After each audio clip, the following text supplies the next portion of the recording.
Hi, everyone. Good morning also from my side, and thank you very much for the kind introduction, Yolanda. So I'm very happy to talk to you about trends and sustainability in German e-commerce today. And let's take a quick look at the agenda.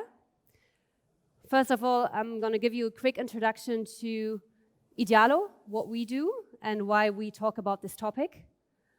Then we'll look at online and offline development, quite a macro view on the German e-commerce market and Black Friday last year. We'll look at consumer trends and understand why the customer often behaves in a very ambivalent way. And then we'll dive deeper into the topic of sustainability. Great. So we're Idealo, and I'd just be curious, maybe a quick hands up, who of you knows Idealo? Okay, so that's almost everyone. We really became as big as we are now as a price comparison website. So customers are able to compare all kinds of offers, products on Idealo, but actually over the past years, we've also built a direct purchase model, Direktkauf. Now, I'd just be curious how many of you know that we also are a transactional platform by now. Okay, that's less than half of all people, so I think we still have some work to do here, because our mission is really to enable customers to shop conveniently and also enable shops to sell to a wider audience of people at Idealo directly. So yeah, that's good to know. And now I think we can get started with a few more facts about Idealo. So we're 20 years old. This was our website in 2000. We're 900 people here in Berlin-Kreuzberg, and we're growing. We have 18 million visitors every month out of 50 million online shoppers in Germany, so quite a large share here, which makes us number 4 in German e-commerce after, you might guess it, Amazon, eBay, and Otto. We're very close to Otto, so fighting there. And we have 42% direct traffic, something we're especially proud of. So brand traffic directly coming to Idealo, not through Google. And app is obviously very important to us. We have 9 million app downloads and 1.5 million active users.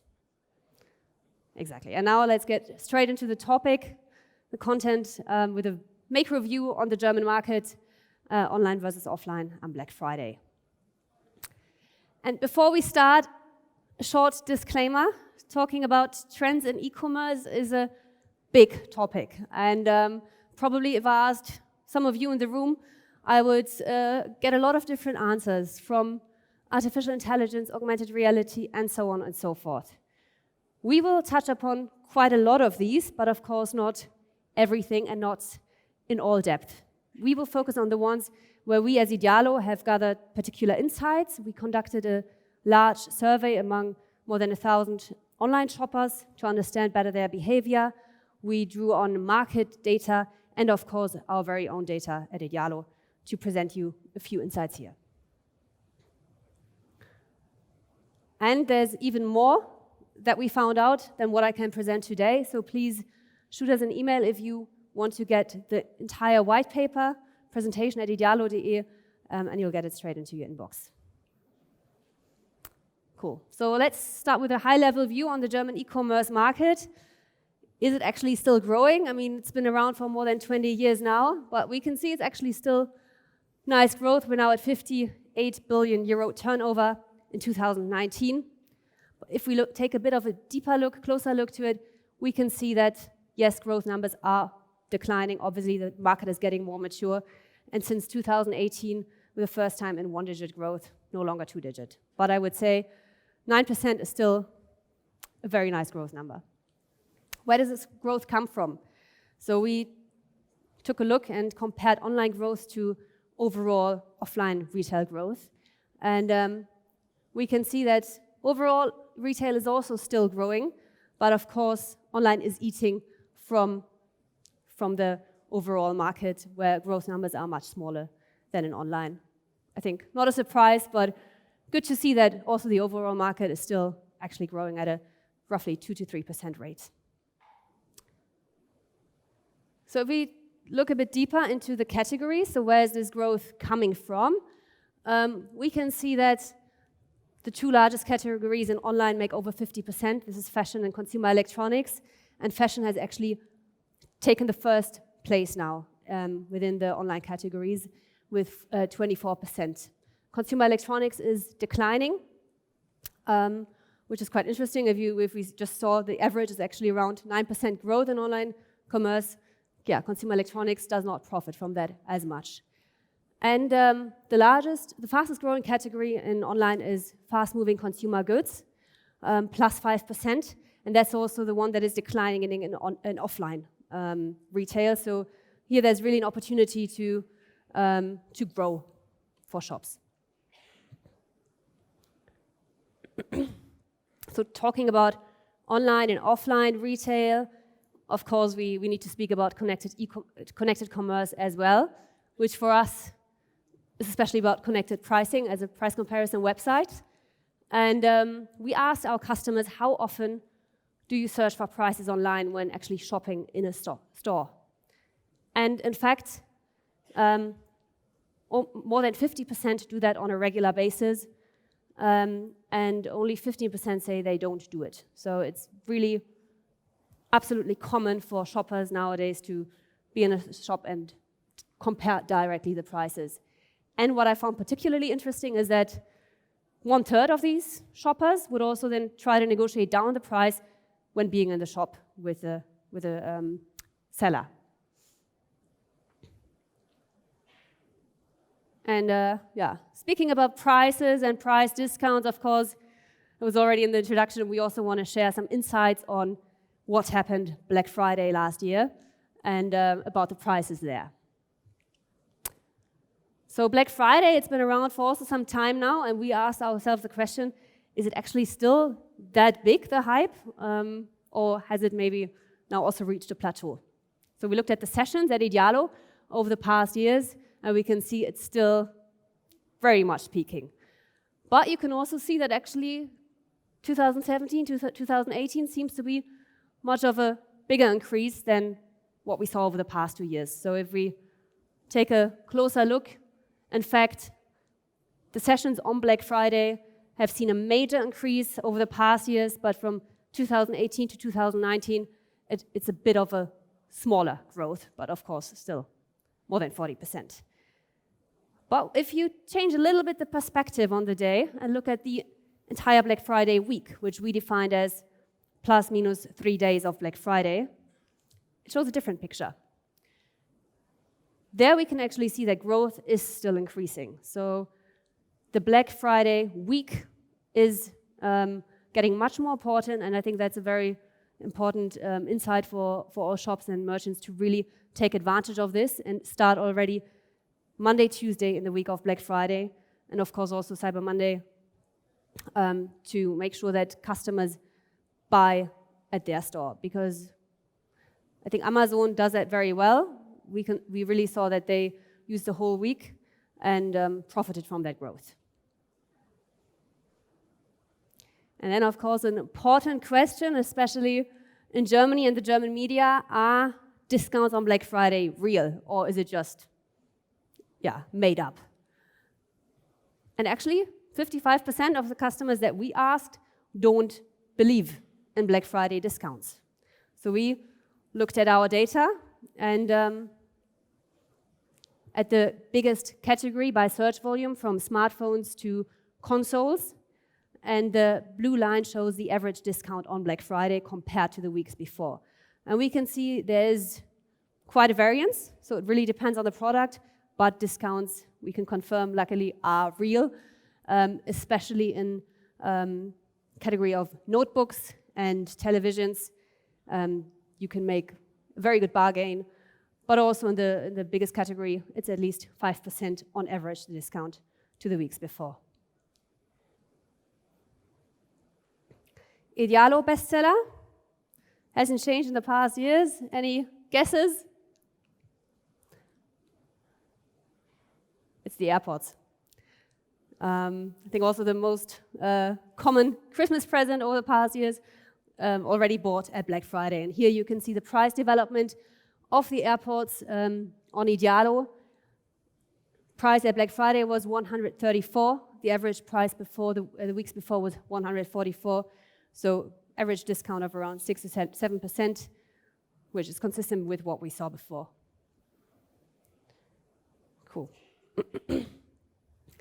Now we'll go on, take a closer look at the behavior that we can see with the online shoppers that we asked them about, and understand why the customer is often quite ambivalent.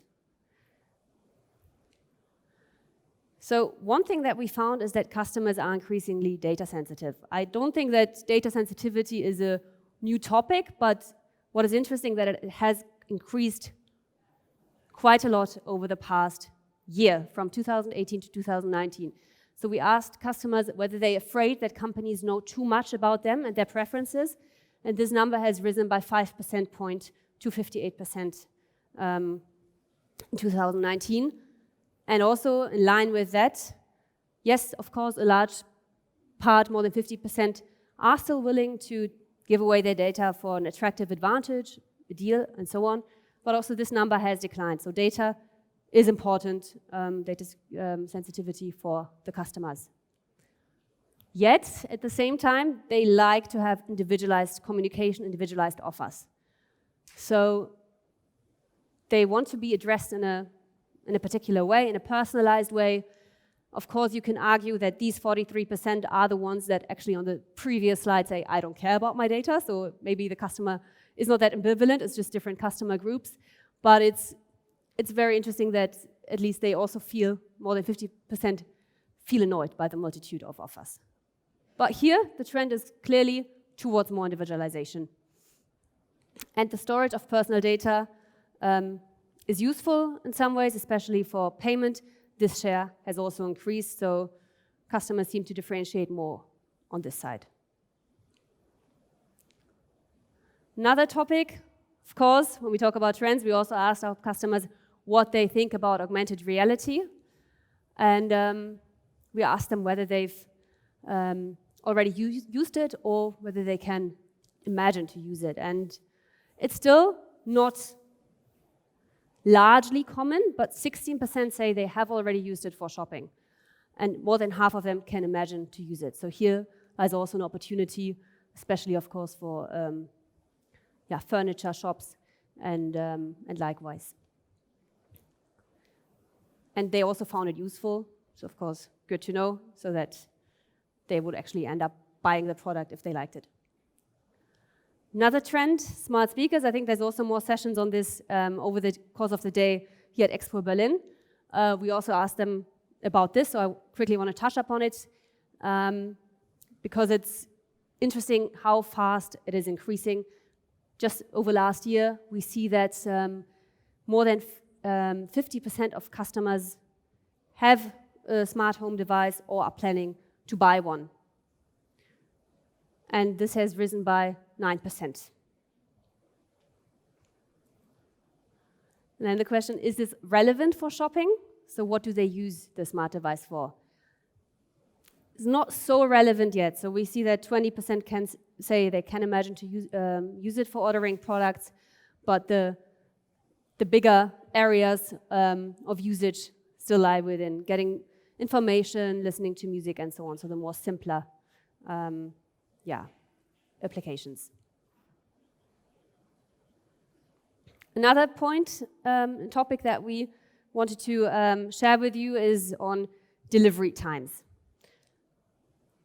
So one difference that we saw versus the years before, so one trend, is that same-day delivery and delivery in a time window of your choice is more and more popular. So increasing by 9% and delivery in a time window of your choice by 23%. So here, the expectations of customer have been rising quite a lot. And to compare this to our own data, as I mentioned at the beginning, we also have the direct purchase model where we can see how fast are delivery times and how far have they changed. And there we can see that 2018 to 2019, also here, delivery times got much faster. So the short-term delivery times within less than 3 days delivery increased by 3 percentage points to 86%, whereas the medium term, less than 7 days, decreased by 11%. Alternative delivery options. So we asked customers what they think about other ways to get their parcel delivered than to their home directly. And 3 options are quite popular, where they say, okay, this would really make sense. It's delivery to a pickup station, pickup at the order in the shop, or to a specific parcel box on the property. So here, customers also show more flexibility, and if you pair that with faster delivery times, this might actually be a chance for shops on how they can react to this if they combine these 2 different factors. And of course, also to now slowly get into the topic of sustainability, we asked them about environmental friendly shipping, whether they would be willing to pay for this. And in fact, most of them, so more than 70%, say they would be willing to pay for sustainable shipping, which I find amazing. And in fact, compensation for shipping in e-commerce is not that expensive, so it ranges between the first 2 price ranges. So this is something where a lot of shops can really make sure that they offer this or even take over the costs. So I encourage you to really check how expensive it is for you. There's plenty of calculators online. We found that it's actually not as expensive as we thought it would be.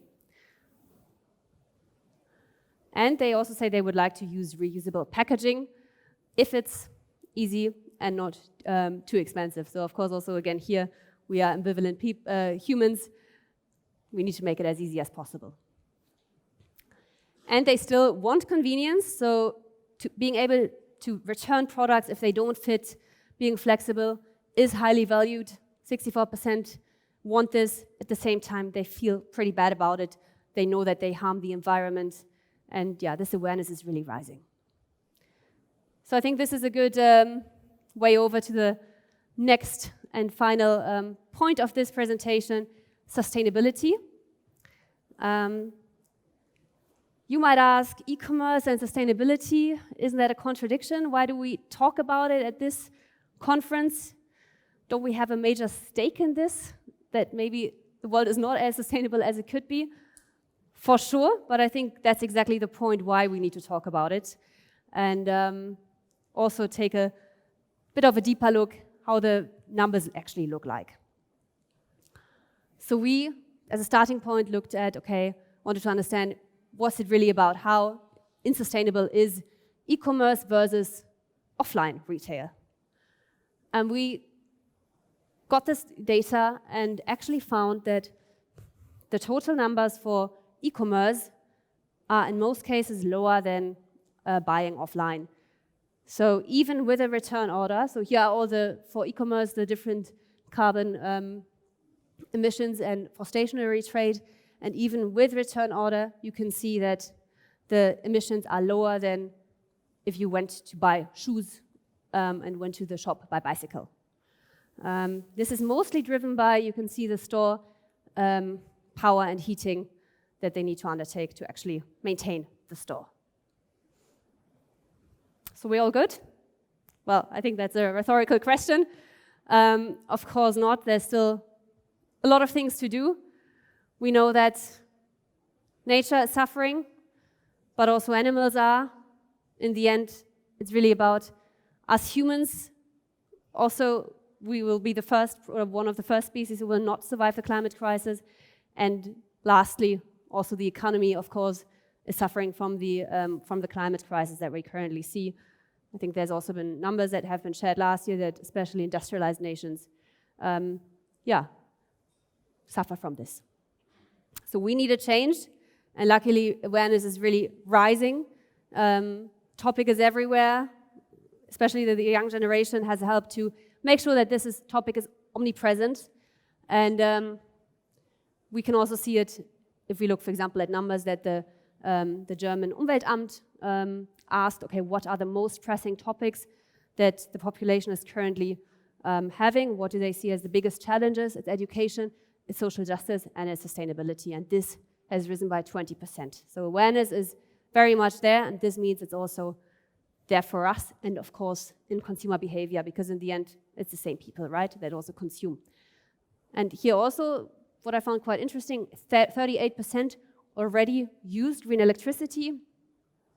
The purchasing behavior has very much changed to energy-saving products, and flight compensation has increased by 44% over the past year. So also here, maybe relating back to the compensation that we talked about earlier, shipping compensation, we can already see the numbers with flight compensation.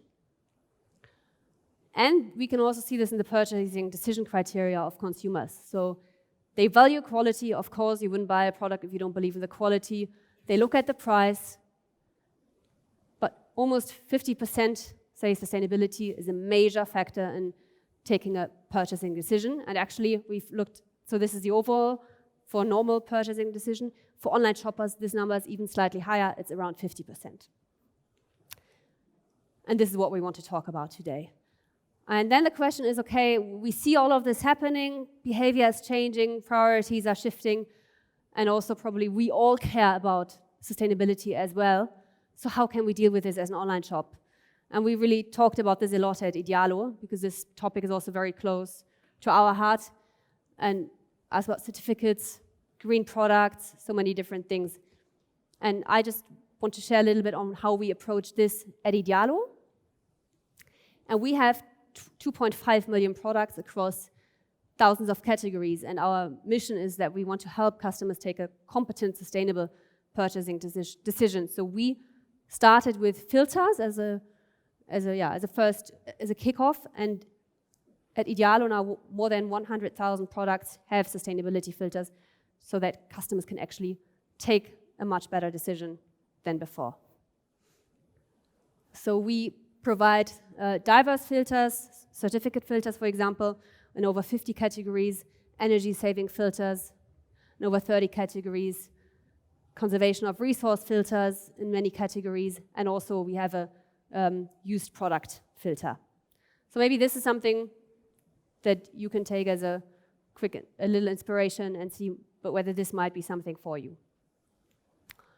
And they're also nicely adopted by customers. So we introduced them last year, and we can see that the number of sessions and the percentage of usage has been growing a lot, especially in consumer electronic category, so for multifunction printers, but also for television and notebooks, people really use this. So much about consumer trends, consumer behavior, sustainability, and now a bit more on sustainability. I mentioned before, this is an important topic for us. Idealo has been doing quite a lot there, but much more internal. So we haven't really spoken about this yet, but today, since we are talking about sustainability, we thought it's a good idea to share a little bit on what more we can do, also internally, and maybe there's something where you say, okay, this is a good idea, you can take it into your company. And we're also very glad to exchange on that topic, so please approach us, approach me, or at our booth for more discussion around this topic. So a few more points here. What we do to be more sustainable. We have a green team. This is a cross-functional team from different areas within Idealo. No one is doing this as a full-time job, but they really engage in recycling and making Idealo greener, always come up with new ideas, introduce, for example, bikes. They do gardening in our little courtyard, prepare organic lunches, and so much more. They also helped us to become a greener company. We're now fully using green electricity at Idealo. We went striking. So last September, there was a big climate strike all over the world and also in Berlin, as you might remember. And we not only went to the strike as a company, so hundreds of Idealos went there, but also we shut down our website to really say, okay, if it's important to us, it also needs to hurt. And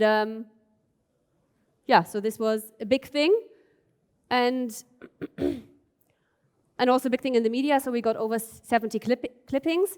And also, of course, our shops, we're an important marketing channel for them. But most of them liked it, so we were very happy. We got a lot of positive reactions. 1/3 didn't like it at all. So also we need to be honest about that. But I think that's how it is. If you really care for a topic, it also might create some conflicts. And 18 companies joined us on the strike. Another thing that we did, we plant trees. We have a forest in Kenya, and the Christmas presents that we gave last year to the employees, but also to our partners and merchants, were based on trees. So we planted trees for them. And the donation, was really good, so that we in total were able to plant 18,000 trees. And all of this made us a climate neutral company, which we're very proud of. And we still thought, okay, this is nice that our company is climate neutral, but actually we can still do more. And more is also the right topic here, the right word, because one thing is the company, but the other thing is the people working for the company, and also employees. They need to travel to work. Every person emits, on average, 12 tons CO2 per year. And our idea was, how can we compensate for that to really make Idealo entirely neutral, including all employees? And that's why we engaged in a more, so in revitalizing a more in Brandenburg. And I just would like to do like a quick survey. What do you think, or maybe one more information before I do the quick hands up, is moors are very important for fighting climate change, because a lot of them actually dry out, and this means that more carbon dioxide is emitted. So it's very important to keep the ecological system alive and the moors. So we took it as our chance, as our task to revitalize one. And I just want to ask you, what do you think is the healthy moor? So one of them is not, and the other one is. So who's up for left? And right? Okay, it's 50-50. Actually, the right one is the healthy one. The left one is dried out. When it dries out, it gets greener, and then there's plants coming. We want to have it really wet so that the turf is staying under the surface and does not emit the CO2. And actually, only this more helps to reduce all or to offset the carbon dioxide of 900 people in 1 year. Cool. So, quick recap. What did we talk about today? Some learnings. Started with a high-level view on the German e-commerce market that still shows very nice growth, especially driven by FMCG. Connected commerce is more and more important, also particularly for price comparisons. Black Friday is actually not about the day, it's about the week. Data sensitivity is still increasing, but customers at the same time want more individualized communication and offers. Smart speakers are on the rise. Delivery is getting faster every year. And online shopping can be more environmentally friendly than offline shopping. Yet consumers pay a lot of attention to sustainability when shopping, and we as companies, as shops, marketplaces and so on really need to pay attention for that and cater to that need. And it starts with everyone and also with every company. As mentioned, if you want even more insights than what we talked about today, please send us an email. And now let's make e-commerce greener together. And thank you so much. Glad to take questions. And come to our booth afterwards. We're just opposite of this room. Thank you.